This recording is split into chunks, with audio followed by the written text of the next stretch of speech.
Live from Fargo and serving you on TV, online, and on the go, this is Valley News Live at 5.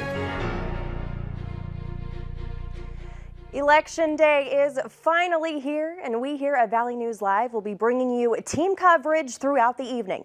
As you can see here behind me, Bailey Hurley, Courtney Lockie, and Callie Hubbard will all be joining us shortly. In North Dakota, the polls close in just 2 hours. If you haven't cast your vote yet, you can visit any of the 6 polling locations in Fargo. Valley News team's Bailey Hurley kicks off our coverage now live from the Fargo Dome. Bailey? Stacey, I gotta tell you, my favorite part of being out here so far, it's something we've already seen 6 times in the last hours. All of a sudden you see a voting official pop up out of their chair and they scream out, "First time voter." Everybody takes a quick second to cheer and clap, and it's just been a bright, encouraging spot in this crazy day. But yes, here at the Fargo Dome, things are very busy, but they're really running like a well-oiled machine. Voters who walk through that door don't have a lot of wait time. They're kind of in and out very quickly. Within 5 minutes, I would say. I've kind of been keeping track of where each person is. Voting officials say that just here at the Fargo Dome today, they've seen 1,826 votes. And as the 5 o'clock hour goes on, more people get off from work. They only expect that number to increase dramatically. Of course, we'll keep you updated here. Hopefully we've got much more first-time voters coming out here soon. We'll keep you updated here. For now, reporting live, Bailey Hurley, Valley News Live.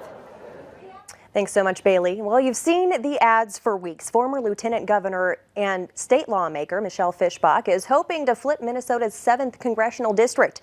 According to political experts, she just might have the chance to unseat longtime Democratic incumbent Representative Collin Peterson.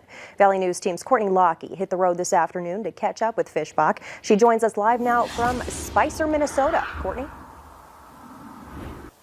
Yeah, Stacey, I got to Spicer about an hour ago, and I'm at the country club here, and we're getting ready for Fischbach's watch party. And now I'm not really sure what to expect for this watch party. These events have been canceled all across the nation or moved virtually because of COVID, but it's going to be one to watch as Fischbach is trying to do what no other Republican has been able to do in about 3 decades. That's defeat Collin Peterson and flip that seat in the House for Minnesota's most rural and largest district. And keep in mind, a district that overwhelmingly voted to put the president in office 4 years ago. Now, Collin Peterson is considered one of the most conservative Democrats in all of Congress. Tonight, he'll be watching the results with loved ones from his place in Detroit Lakes. Unfortunately, we won't be able to get to hear from him, but this race is very contentious and narrow, so we'll be following along closely and keeping you updated as well. Live in Spicer, Minnesota, Courtney Lockie, Valley News Live. All right. Thanks so much, Courtney. Well, North Dakota Democrats remain optimistic, saying they're going to see a victory tonight for presidential candidate Joe Biden. Valley News team's Callie Hubbard has been catching up with party leaders. She joins us live now with their comments. Callie? Stacey, I spoke with Democratic NPL Party Chairwoman Kylie Overson, who is no stranger to politics and elections, having running for office 3 times. She says that voting turnout is going to be higher this year nationally and in North Dakota. Overson says she's not taking a sigh of relief yet, as she's still actively reaching out to voters. This year is just so different for candidates who don't get the same experiences of knocking on doors or traveling the state in the same way. And it's kind of disappointing, but we're still very actively reaching out to voters today. I've been on the phone and helping people. I also caught up with Dr. Shelley Lentz, who's hoping to upseat Doug Burgum for North Dakota governor. Tune into that at Valley News Live at 6. All right. Thank you, Callie. Well, to the forecast tonight, a beautiful day for those who headed to the polls, and it's looking like we may have a few more coming. Here's Hutch now with the latest. Yes, if you are heading outdoors right now, temperatures have fallen off pretty quickly with the setting of our sun. We've lost 9 degrees at Hector. It's 60 now. We were 69 last hour, 59 in Detroit Lakes. Nothing too bad out there, though. We'll still take these 60 degrees. Light winds that have at times been over 15 miles per hour. Quiet is the satellite and radar, so quiet are your conditions as we look in on a gorgeous setting sun in Devil's Lake. 40s by late this evening. All in all, light winds. It looks very quiet. Little hiccup in the forecast for tomorrow, and we'll look at the rest of our week and an update on our storm system for the weekend here in just a few minutes. All right. Thanks so much, Hutch. A Fargo man has been found guilty of killing his father. 37-year-old Christopher Riley now faces life in prison for the murder of his father, Kevin Riley Sr., back in September 2018. Riley made a call to dispatch reporting that his father had shot himself.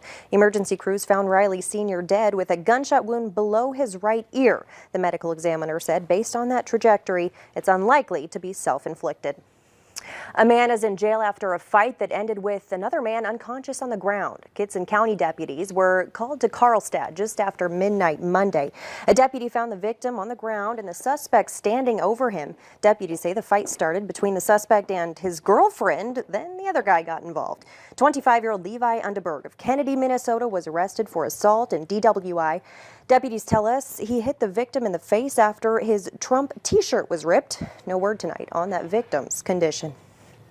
Well, this has arguably become the most highly anticipated presidential election in modern history. Today, Americans decide if President Trump should keep his job or if they're sending Joe Biden to the Oval Office. Tracy Potts joins us from Biden's election night headquarters in Delaware. Polls are open in Connecticut, Ohio, Miami. This is my first time voting actually, so I'm actually really excited. And Philadelphia. Joe Biden makes 2 stops there today after visiting Scranton, Pennsylvania, where he was born. Joey, a job is about a lot more than a paycheck.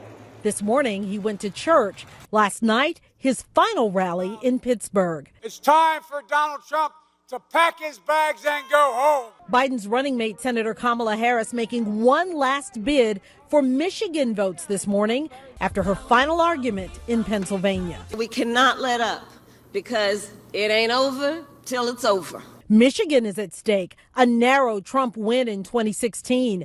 Vice President Pence, like the president, ignoring soaring coronavirus cases at his rally there last night. Under President Donald Trump, we're going to defeat the virus, and the best is yet to come.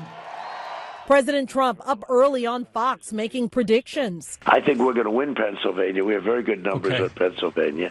The first votes came in just after midnight. 2 tiny New Hampshire towns, one for Biden, one for Trump, plus 98 million early votes to be counted. Might not have that number until really late tonight. After months of battling it out on the campaign trail, the nation's most anticipated election now in the hands of American voters.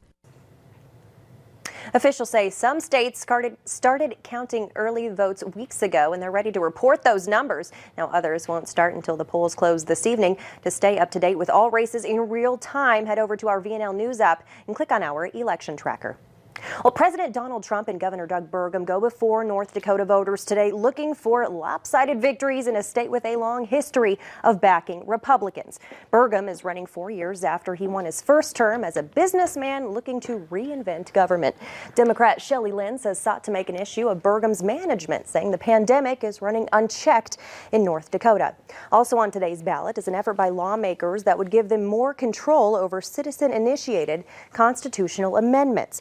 Now, there are 2 constitutional measures that will be decided tonight. The first is the North Dakota Board of Higher Education membership amendment. That would make the number of members on the state's Board of Education from 8 to 15. It would also increase length of their term and prohibit state officials and lawmakers from being members. The second ballot measure deals with future constitutional amendments. A yes vote would require that citizen-initiated amendments to be submitted to the legislature for their approval if they pass. If the legislature rejects that measure, it will be put on the ballot again in the next election, possibly years later. Over to Minnesota now, taking a look at the closely divided U.S. Senate seat. Senator Tina Smith seeks a full 6-year term. She assumed office in 2018. Jason Lewis is a former congressman who lost his bid in 2018. Speaking with Lewis today, he says he's focusing on the greater Minnesota, hoping for a better representation of places like the Red River Valley. Now, we will follow this race closely throughout the evening. But first, we take a deeper look at the showdown tonight in Minnesota's 7th district.